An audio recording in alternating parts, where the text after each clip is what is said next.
Bienvenue Stop Invest, la chaîne des top d'investissement. Ici, on parle essentiellement d'entreprises de qualité. Avons-nous une opportunité d'investissement sur Nokia Oish? C'est la question à laquelle on va essayer de répondre en se basant sur les états financiers de la compagnie. Ceci représente uniquement mon point de vue et non un conseil d'investissement. Et comme d'habitude, je me réserve le droit de me tromper. Donc, ceci est une demande spéciale ici d'un de nos abonnés Top Premium. Donc, je rappelle que le service Top Premium, le lien est dans la description de la vidéo. Ainsi que, voilà, vous avez également le service Top Newsletter gratuit ici où vous recevez des analyses sectorielles. D'accord? Sur le service Top Premium, vous pouvez demander des analyses fondamentales ou, entre parenthèses, quantitatives comme celle qu'on va faire présentement ici, plus d'autres éléments. Donc, je vous laisse aller découvrir ça de vous-même.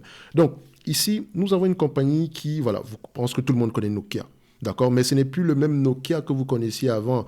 Donc, notamment ici, on est plutôt centré sur tout ce qui concerne ici les entreprises. D'accord, donc la fourniture ici de tout ce qui concerne les technologies liées au réseau ici. Donc, ce sont des solutions ici pour comment on appelle ça, les trucs pour la 5G, des choses comme ça. Donc, c'est dit simplement, excusez-moi, c'est vraiment dit simplement. Ok, ce n'est surtout pas la compagnie de téléphone de téléphonie que vous connaissiez avant. Donc, d'accord. Donc, notre business ici est plus centré sur les réseaux en date d'aujourd'hui. On fait toujours à peu près des téléphones, mais en termes de chiffre d'affaires, hein, vous pouvez voir ici, donc si on prend comme ça, en termes de revenus, donc on peut aller vérifier ici où on fait plus d'argent à quel niveau. Donc on prend ça ici, on prend au niveau de Investor, ok, donc Investor ici, on va aller regarder au niveau des Results and Reports, d'accord, donc on met les Results and Reports. Est-ce qu'on a des revenus ici? Non, parce que je cherche ici le Annual Report, d'accord, donc Annual Report ici on prend le 20F simple, d'accord, c'est un peu une sorte de 10K, donc on vient là parce qu'on cherche les segments d'activité ici. D'accord? Donc, segment d'activité. Je n'aime pas quand ils présentent le résultat pareil, sur une page pareille, en fait. Ça me dérange. Voilà. Donc, on vient ici. Mobile Network Infrastructure, d'accord? Cloud Services and Nokia Technology. Donc, Mobile Network ici provide donc service radio access. Donc, ici, on ne parle pas de téléphonie, mobile physique. On ne parle pas de hardware. D'accord? Donc ici, on parle de tout ce qui concerne ici les services de radiofréquence, des choses comme ça. OK? Donc, c'est à peu près ce que vous allez retrouver à ce niveau-ci. OK? Donc, on va revenir ici sur les rapports financiers, les états financiers, pour essayer d'évaluer cette compagnie-ci. Alors, en termes de revenus, qu'est-ce qu'on obtient? En termes de revenus, ici, on a à peu près 29 milliards, donc 24,91 en milliards d'euros ici. Donc, en termes de marge brute, qu'est-ce qu'on a? Est-ce qu'on a des marges qui sont à peu près stables ou croissantes? Donc, nous avons à peu près ici des marges brutes stables, c'est bien, ok? En termes ici de revenus attendus, est-ce qu'on s'attend à peu près à des revenus croissants dans le futur? Donc, on regarde ici sales, on regarde les next 12 months, les analystes s'attendent à voir combien en termes de revenus ici. On s'attend à peu près à avoir quelque chose en tout de 25 milliards par là. Donc, on va juste dézoomer ça un tout petit peu ici. OK. On met ça sur un an. Donc, on a à peu près aux alentours de 25,7. D'accord, on va le dire comme ça. 25,7 milliards. Enfin, 25,780. Donc, on va bien que ça ici en termes de revenus. Ça reste une estimation ici par rapport aux 12 prochains mois. OK, faites attention. Maintenant, ce qui est également important, c'est de regarder si ces analyses-là sont de plus en plus optimistes ou pessimistes. Donc, on voit ici qu'ils sont de plus en plus optimistes ici. D'accord? Ça prend en considération. Ça ne veut pas dire qu'ils auront forcément raison, mais au moins, ça vous donne une idée générale. Vous voyez également qu'en termes de croissance, ce n'est pas trop ça pour ce business-ci. Donc, il faut comprendre un peu, il faut également savoir d'où va prévenir la croissance future. OK? Est-ce que les compagnies de téléphonie mobile vont commander, ou bien les compagnies qui ont des tours de télécommunications ici vont commander du matériel ici vendu par Nokia, notamment en lien avec la 5G, point d'interrogation. Est-ce que c'est le cas? Est-ce que c'est pour ça que les revenus vont augmenter, etc. Donc, une fois que c'est fait, je vais regarder les net income présentement. OK? On va regarder les net income. En termes de net income, qu'est-ce qu'on obtient? Je prends les net income et les free cash flow, je regarde si on parle le même langage, je dézoome un tout petit peu. Qu'est-ce qu'on observe ici?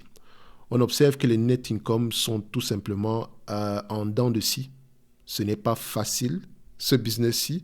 Les free cash flow en eux-mêmes également sont également en dents de scie. En tout cas, entre 2012 et 2020 ici, ce n'est pas évident.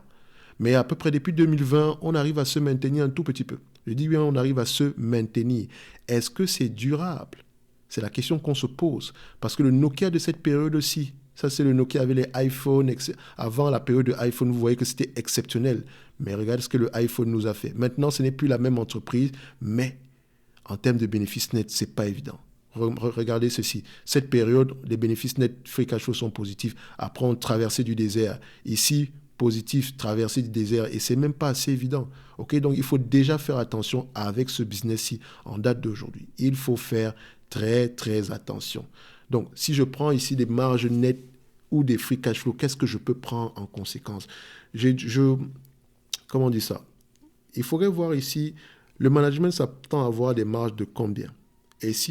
Et ces marges-là, est-ce que ces marges-là sont durables? Parce que l'évaluer ici en termes de marge nette, free cash flow, ça va être assez compliqué parce qu'on doit passer dans le domaine de la guesstimation. Or, si je guessime ici, donc guestimer ici, c'est prendre en considération les analyses, ce que vont dire les analystes ici par rapport au normalized net income. Techniquement, en année N plus 1, on s'attend à 2 milliards 400, alors que là, aujourd'hui, on a 4 milliards.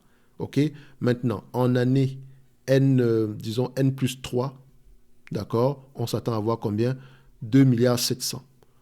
En année, je vais essayer en année N plus 5, c'est un peu loin déjà, mais voilà, ça peut nous donner une idée générale. Si en année N plus 5, on s'attend à une décroissance. Ici, c'est pas aussi évident que ça. Donc, N plus 5, on s'attend à peu près quelque chose qui est on s'attend à peu près à 2 milliards 500 par là. Donc, 2 milliards 500 pourrait être à peu près la marge des bénéfices nets qu'on pourrait attendre dans le futur. Attention, prenez ceci avec beaucoup de pincettes, parce que le passif de cette entreprise ne parle pas pour elle. D'accord? Donc, c'est pas évident. OK?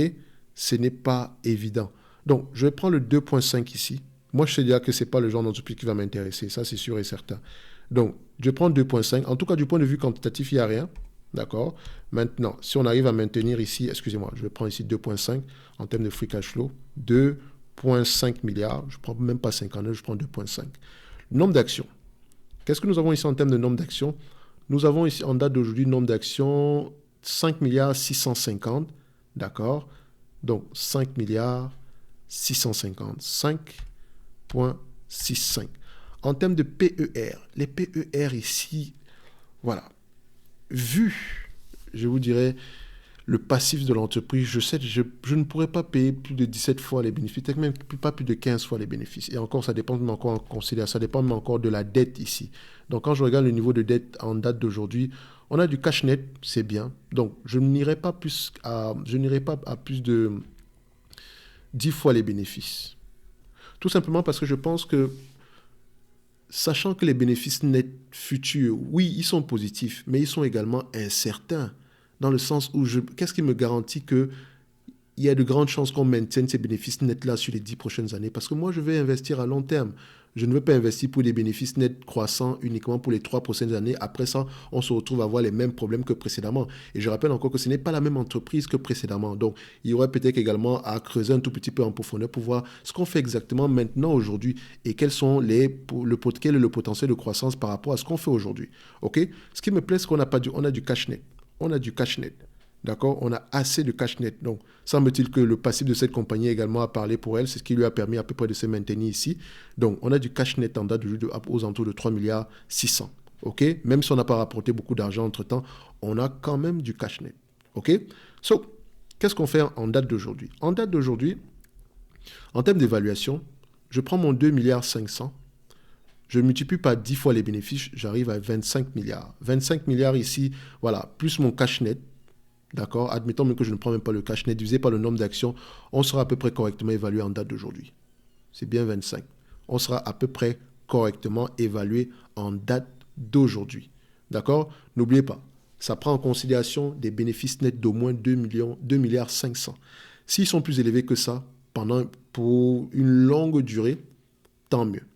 Mais en date d'aujourd'hui, je ne dis pas que quelqu'un va surpayer pour les actions de Nokia. En tout cas, si tant et aussi longtemps qu'on a des bénéfices nets de 2 milliards 500. Donc, il faut creuser un peu plus en profondeur ici et se poser également la question si ça vaut la peine de prendre ce risque-là. D'accord? Moi, je vous aurais dit ceci. Laissez cette compagnie mûrir. D'accord? Les belles entreprises ont des bénéfices nets stables sur le temps. Même dans le passé, on a des bénéfices nets assez stables. Je peux également parler comme ça parce que je parle en tant que profane. Alors, juste en regardant les chiffres ici, voilà, c'est ce que je me dis. Je pourrais également creuser en supplément et me rendre compte que, Nokia a peut-être quelque chose d'exceptionnel au point où je me rends compte que le marché est tout simplement énorme et le potentiel de croissance pour cette compagnie est tout simplement énorme. Je pourrais également me rendre compte de ça si je lis les rapports financiers. Mais vous ne pouvez pas le voir uniquement sur les chiffres. Mais sur les chiffres, ici, ça me permet de gagner du temps. Je peux déjà me dire que cette compagnie ne va pas m'intéresser. Et quand bien même elle m'intéresserait, je vais également regarder un de ses concurrents qu'on appelle Qualcomm. Qu'est-ce qu'elle fait de mieux que Qualcomm? Qu'est-ce qu'elle fait de mieux que Qualcomm? D'accord? Attention, Qualcomm n'est pas exactement un concurrent, voilà. Elle est également en concurrence avec des entreprises comme les Cisco, les choses comme ça. Donc, il faut faire attention, il faut apporter une certaine nuance. Mais je vais me poser la question, est-ce que je ne veux pas plutôt aller vers une compagnie comme Qualcomm?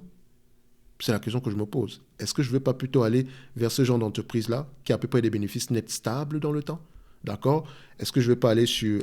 Est-ce que Alcatel... Je sais que Alcatel... Ou non, ils ne sont plus là. Bref, est-ce que je ne vais pas m'orienter vers d'autres entreprises qui ont des bénéfices nets à peu près stables? Parce que si ce n'est que Nokia, le passé récent de l'entreprise ne parle pas pour elle. D'accord? Le passé récent de l'entreprise n'est pas assez... Voilà. C'est pas beau à voir. D'accord? Mais attention, comme je l'ai dit, l'entreprise également a changé entre-temps. Donc, on se dira que le prix actuel est correct. Et vous savez ce que ça implique. Actuellement, on a des free cash flow, des net income plus élevés. Tant mieux si c'est durable. Tant mieux si c'est durable. Mais si on prend uniquement les 10 dernières années, sur 10 ans, on a été positif 6 fois. D'accord? C'est pas si pire, c'est pas si mauvais. C'est pas si mauvais. Mais également, on a également perdu de l'argent sur cette période de temps-là. Je pourrais prendre ici, sur les 10 dernières années cumulatives, donc si je les mets ici en termes cumulés, voilà, on n'a pas gagné grand-chose. Hein. Attendez, non, je vais me le laisser comme ça. Bref, on ne va pas trop se casser la tête ici. Hein. Comme je vous l'ai dit, si vous choisissez investir dans cette compagnie-ci, allez en profondeur. Posez-vous la question de savoir, en termes de croissance, quelle est la taille du marché, quelles sont les marges attendues par le management. Vous pouvez regarder ici, est-ce qu'ils ont eu un plan stratégique qu'ils ont dévoilé ou qu'ils ont eu à vous détailler ici afin de vous montrer, afin de vous donner à peu près leur feuille de route. Ok, donc notamment ici, vous pouvez le voir aux alentours de, si on va dans Investor ici, notamment, généralement, il le propose, hein, dans Investor. On va essayer de voir ici le Result and Report. Donc, pour le Result and Report, si on se base dessus ici, est-ce qu'on a des présentations ici est-ce qu'on a des Investor Day? Non, pas du tout. On n'a pas ce genre d'informations-là. Bref, OK, Capital Market Day. OK. Donc, le Capital Market Day, ici, vous pouvez à peu près avoir des informations concernant à peu près la stratégie de l'entreprise à long terme. Donc, voilà, il y en a une qu'ils ont proposée ici, je pense que c'était en 2001. Est-ce que c'est toujours d'actualité? Point d'interrogation. Donc, vous pouvez aller voir à peu près à ces niveaux. Est-ce qu'ils ont à peu près un plan en termes de marge, etc. OK? Donc, voilà le CFO qui présente à peu près, il vous présente ses résultats ici. Enfin, pas ses résultats. Voilà la présentation du CFO ici. Il vous dit OK, Coca-Cola, Nokia pour 2021. Voilà à quoi s'attend, etc. On veut créer de la valeur, blablabla, blablabla. Ils sont toujours optimistes à ce niveau. Il faut faire attention. Il ne faut pas toujours prendre ça pour parole d'évangile. Faites très, très attention. Donc, il vous mentionne qu'on n'a pas on a de la dette, on a du cash ici, on n'a pas de dette, etc. On est assez bien géré. Donc, on continue. Mais pourquoi ils ont BBB moins par rapport à Fitch? Total cash, net cash, OK. Dette maturity, on a une petite dette ici, mais bon, c'est rien du tout ici.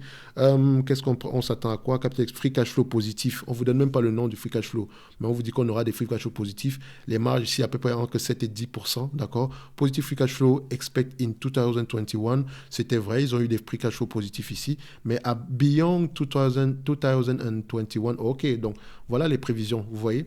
Sur ce document-ci, on a ce genre d'éléments. 2021-2023. 2021-2023, il vous dit ici qu'un free cash flow positif, clairement positif. Même pas comme un pourcentage. On vous parle de positif. Donc, positif ici, c'est supérieur à 0. Point barre. D'accord? Donc, il ne s'avance sur rien du tout. Donc, on vous donne ici que, voilà, on doit à peu près, les revenus seront à peu près à ce niveau-ci. Les comparable margins, les marges ici sont aux alentours de 10 à 13% par là. Donc, maintenant, à vous de voir. Si vous voulez faire confiance à ce management-là, à vous de voir. Il vous mentionne également ici qu'on s'attend, on veut aller vers des marges de 13% au fur et à mesure qu'on va avancer ici dans le temps. OK, donc est-ce que vous leur faites confiance avec ça? À vous de voir. Moi, vraiment, ce que je prends en considération, si l'on dit en 2021, je veux voir s'ils ont livré la marchandise en 2021 ou en 2022 également, OK, pour voir si le management est en train de faire ce qu'ils ont dit, OK. Donc, faites attention à ça. Donc, pour le moment, ils sont assez dit que l'entreprise est correctement évaluée, OK. Donc, à vous de voir si vous voulez prendre ce risque-là. Mais moi, ici, je vous dirais, essayez de voir s'il n'y a pas d'autres alternatives, même si vous êtes intéressé par ce genre de secteur-là. OK?